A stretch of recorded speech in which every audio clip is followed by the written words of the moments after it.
नमस्कार। मैं हूं संजीव श्रीवास्तव। आप देख रहे हैं 4 PM मध्य प्रदेश।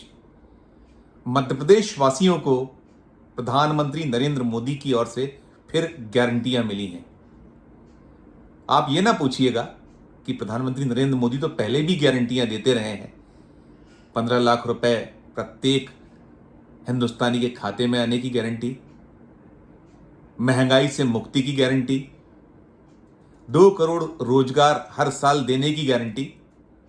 क्या हुआ इनका? ये तो आप प्रधानमंत्री नरेंद्र मोदी जी से ही पूछ सकते हैं या उनसे जवाब मांग सकते हैं कि क्या हुआ इन गारंटियों का। लेकिन मध्य प्रदेश में मोदी के नाम से आज जो गारंटियां दी गई हैं, वो मध्य प्रदेश में यदि बीजेपी सत्ता में आती है तो वो क्या कुछ राज्य की जनता के लिए करेगी, ये गारंटियां आज राज्य की जनता के समक्ष मध्य प्रदेश बीजेपी की ओर से रखी गई हैं। गारंटियां दी हैं भारतीय जनता पार्टी के राष्ट्रीय अध्यक्ष जेपी नड्डा ने। अवसर था मध्य प्रदेश भाजपा के चुनावी संकल्प पत्र के जारी किए जाने का। जेपी नड्डा ने कहा कि भले ही दूसरे दल राजनीतिक वादे करके भूल जाया करते हैं, लेकिन बीजेपी या उनका पूरा का पूरा कुनबा वादे करता है तो उन्हें निभाता भी है। लेकिन दुर्भाग्य रहा, सवाल करने का अवसर उन पत्रकारों को नहीं दिया गया मध्य प्रदेश के, जिन्होंने 1 घंटा से ज़्यादा समय तक संकल्प पत्र जारी होने का इंतजार किया। बीजेपी की ओर से आमंत्रण भेजा गया था कि 12:30 बजे आज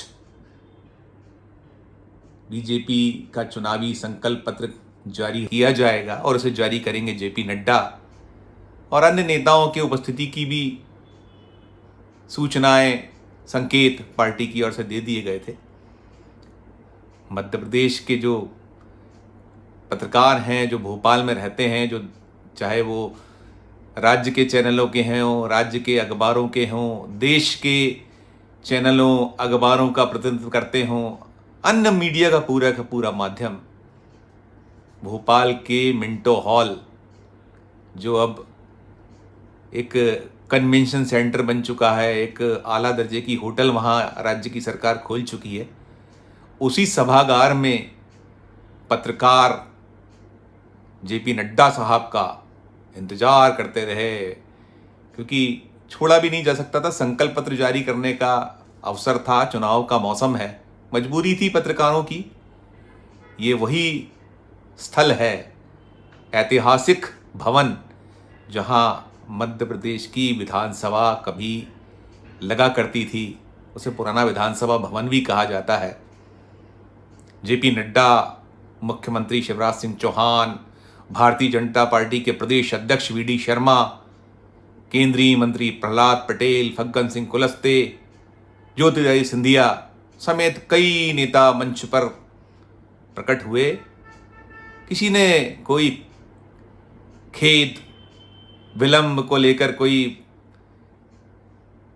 क्यों हुआ विलंब, इतनी क्यों पत्रकारों को इंतजार कराया, किसी ने कोई ना कोई खेद प्रकट किया, ना कोई अवसर होता है जब आप विलंब हो जाए आपके दिए वक्त में, तो आदमी आकर क्षमा याचना जरूर एक बार करता है। लेकिन बीजेपी है, बड़ी पार्टी, हिंदुस्तान की, देश पे राज कर रही है, कई सारे राज्यों पर उसका कब्जा है, और अब तो वो दावा कर रही है कि आने वाले जो 5 राज्यों के चुनाव सब पे उसका कब्जा करेगी वो।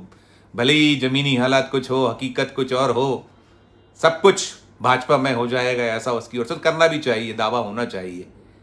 बड़ा लंबे अवसर बाद आज उस प्रेस कॉन्फ्रेंस में रंज भी हुआ, दुख भी हुआ। क्या हो गया है भाजपा को, क्या हो गया है एक संस्कारवान पार्टी को? लेकिन संस्कार, शुचिता, मर्यादा बची कहाँ है? किसी को कोई जो आज एक सत्ता का जो एक नशा होता है, सत्ता का जो एक सिर चढ़कर बोलती है सत्ता, वैसा ही कुछ दृश्य था। आए नड्डा साहब ने बिना देर किए घोषणा पत्र के अंशों को पढ़ा। उसके पहले भूमिकाएं बांधी गई, मुख्यमंत्री का भी भाषण हुआ, मध्य प्रदेश बीजेपी के अध्यक्ष ने भी अपनी बात रखी, प्रहलाद पटेल भी मीडिया के सामने बात रखने के लिए आए, गुणगान हुए कि मध्य प्रदेश में क्या कुछ कायापलट हो चुका है, क्या कर डाला गया है 20 सालों में। हर तरफ राम राज्य की स्थिति है, कहीं कोई संकट नहीं। और अब फिर बीजेपी आएगी तो राम राज्य से और बड़ा कोई राज्य हमें तो जो याद है, ज्ञात है, शायद राम राज्य ही सब कुछ रहा है, जिसकी चर्चा हमेशा जब किसी अच्छे शासन की होती है, किसी राज्य की होती, तो राम राज्य ही कहा जाता है कि राम राज्य आ गया है। अब लगता है शायद आएगा जब बीजेपी यदि सत्ता में आ जाती है, जैसा उसने आज घोषणा पत्र प्रस्तुत किया है, तो दूध की नदियां मध्य प्रदेश में बहने लगेंगी और सब तरफ जो कष्ट हैं, दुख है, सब मिट जाएंगे, कहीं कोई बचने वाला नहीं है। और जो मैंने कहा कि क्या हुआ उन 15 लाख रुपयों का जो हर खाते में आने की बात 2014 में हुई थी, काला धन वापस आएगा, हर आदमी को 15 लाख रुपए मिलेंगे, 2 करोड़ रोजगार होंगे हर तरफ हर साल, और न जाने क्या क्या, कितने दावे, कितने वादे, जिसे लेकर जेपी नड्डा ने भूमिका बांधते हुए कहा कि दूसरे राजनीतिक दल भले ही वादा करके भूल जाते हैं, लेकिन हम नहीं भूलते हैं, हम तो जो कहते हैं वो करते हैं, निभाते हैं। अब शायद नड्डा साहब ने पता नहीं मध्य प्रदेश की जो 20 सालों की सरकार है, 2003, 2008, 2013, 2018 का संकल्प पत्र कभी पलटा है कि नहीं पलटा नहीं पता, कि कितने वादे, कितने दावे, कितनी घोषणाएं पूरी हो पाई हैं, कहाँ मसला फंसा है, कहाँ पहुंचा है, और जनता क्या क्या सवाल बार बार करती है। तो एक तो दृश्य पूरी की पूरी प्रेस कॉन्फ्रेंस का ये रहा।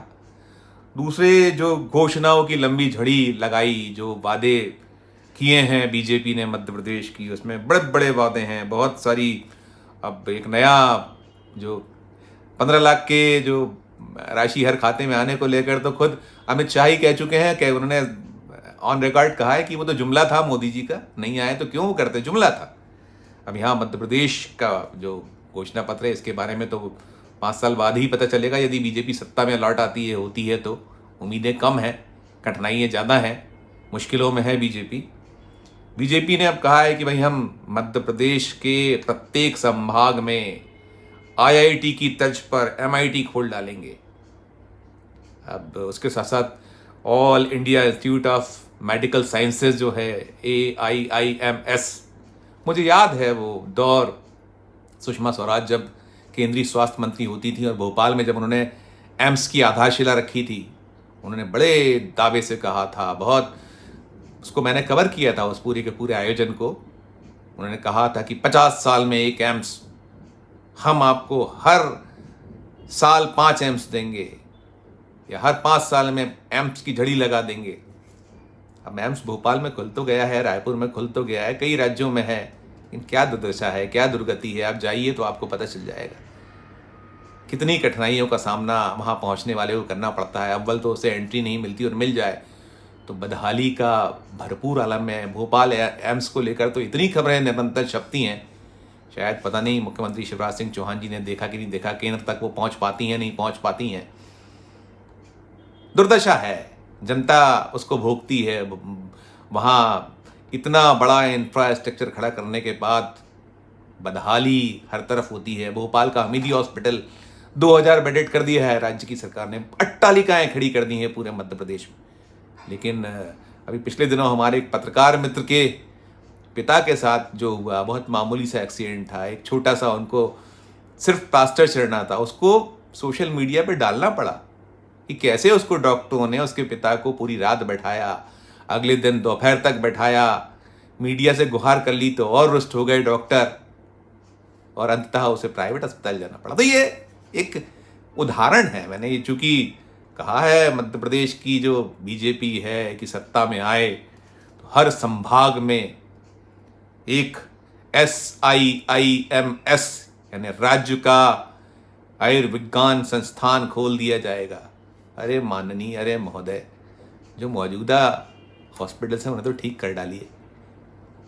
नहीं ध्यान जाता, वो केवल अट्टालिकाएं खड़ी करनी है, मशीनें खरीदनी और खरीदी, और निर्माण किसको कैसी सहायता करता है, इसके पीछे क्या कुछ होता है, इसकी बताने की आवश्यकता नहीं है। पूरा देश जानता है, प्रदेश जानता है। अब पूरे घोषणा पत्र को देखा जाए तो घोषणा पत्र कांग्रेस का अक्स नज़र आता है। कांग्रेस ने जो अपना गारंटी पेपर दिया है या जो उन्होंने अपना संकल्प प्रस्तुत किया है, उसी की छाया है। वही चीज़ें उसको थोड़ा सा बड़ा कर बीजेपी लोगों को लुभाने का प्रयास करती इस संकल्प पत्र में नज़र आ रही है। शिक्षा जो गारंटी दी है प्रियंका गांधी ने, कांग्रेस ने अपने वचन पत्र में कि नर्सरी से लेकर 12वीं तक की पढ़ाई मुफ्त होगी, वजीफ़ा दिया जाएगा, उसको थोड़ा सा आगे बढ़ाया है। बीजेपी ने कहा है हम पीजी तक की शिक्षा नर्सरी से मुफ्त देंगे।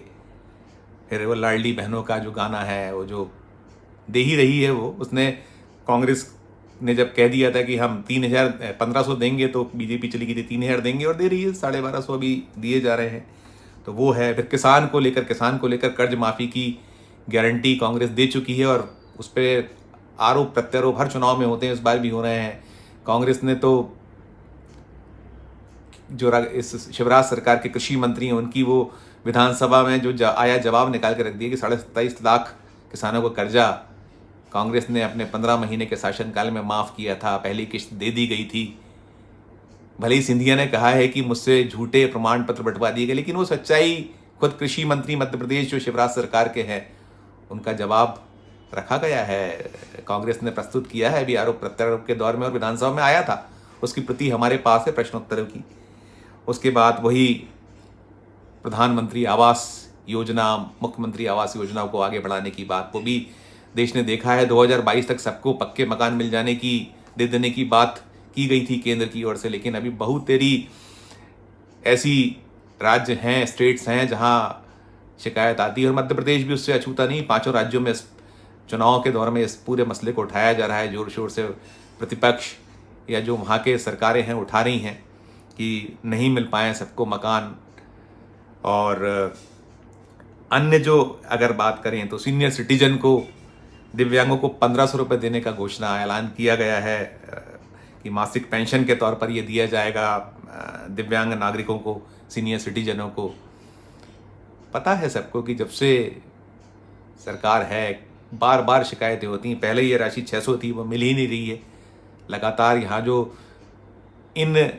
जो चाहे वो विधवा महिलाएं हों या और सीनियर सिटीजन हों, दिव्यांग हों, शिकायतें कर रहे हैं कि उन्हें जो मौजूदा है वो नहीं मिल पा रहा है। बार बार ये आरोप लग रहे हैं कि, और लाडली बहना योजना जब से मध्य प्रदेश में लागू हुई है, जब से धन बंटना शुरू हुआ है, तो सब कुछ देख रहे हैं, सब दिख रहा है कि क्या स्थिति है, शिकायतें हो रही हैं।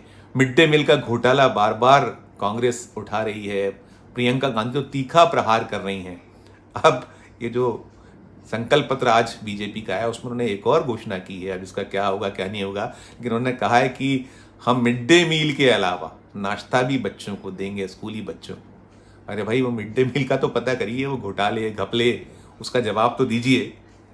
नहीं हो पाया है। फिर पुलिस कमिश्नर सिस्टम भोपाल और इंदौर में व्यवस्थाओं के चौपट होने का आरोप बार बार कांग्रेस लगाती है, और है भी, क्राइम जो हो रहा है थम नहीं रहा है, बड़ा है। जब से कमिश्नर सिस्टम लागू हुआ है सबके सामने है, और कांग्रेस तो बार बार पूर्व मुख्यमंत्री कमलनाथ, उनका दल कांग्रेस, भावी मुख्यमंत्री हैं कमलनाथ, को बार बार ये आरोप लगाते हैं, सवाल उठाते हैं कि क्या स्थिति है। चौपट राज की बात कमलनाथ करते हैं तो बीजेपी चिढ़ जाती है, कहती है कि बताइए, एक स्टेट को बदनाम करने का काम उसी के राज्य का पूर्व मुख्यमंत्री कर रहा है।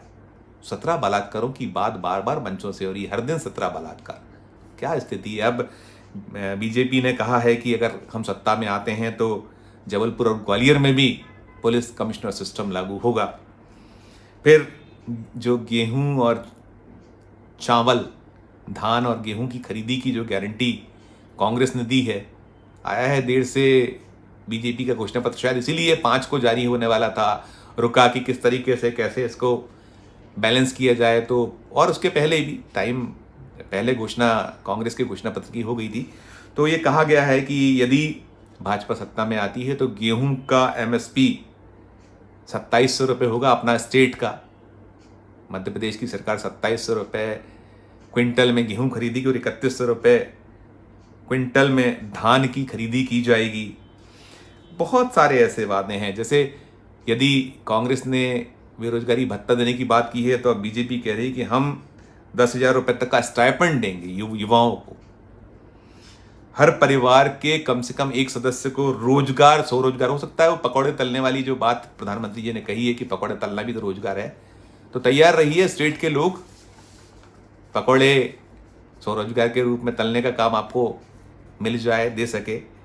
बहुत सारे, लंबी फहरिस्त है मध्य प्रदेश ने जो बीजेपी ने की है। उसमें एक जो काट ढूंढने की कोशिश हुई है, जो राजस्थान की बीमा योजना है, उसको मध्य प्रदेश में कमलनाथ या कांग्रेस कमेटी ने ये कहा है कि यदि कांग्रेस सत्ता में आई तो निश्चित तौर पर मध्य प्रदेश में वो योजना जो 25 लाख रुपए की गारंटी है इलाज की, वो दी जाएगी। तो बीजेपी ने इसको 5 लाख रुपए के आयुष्मान का जो कार्ड है, योजना है केंद्र की, उसको थोड़ा आगे बढ़ाया और कहा है कि यदि इससे ज़्यादा कोई राशि खर्च होती है तो मध्य प्रदेश की सरकार उस व्यय का भार उठाएगी।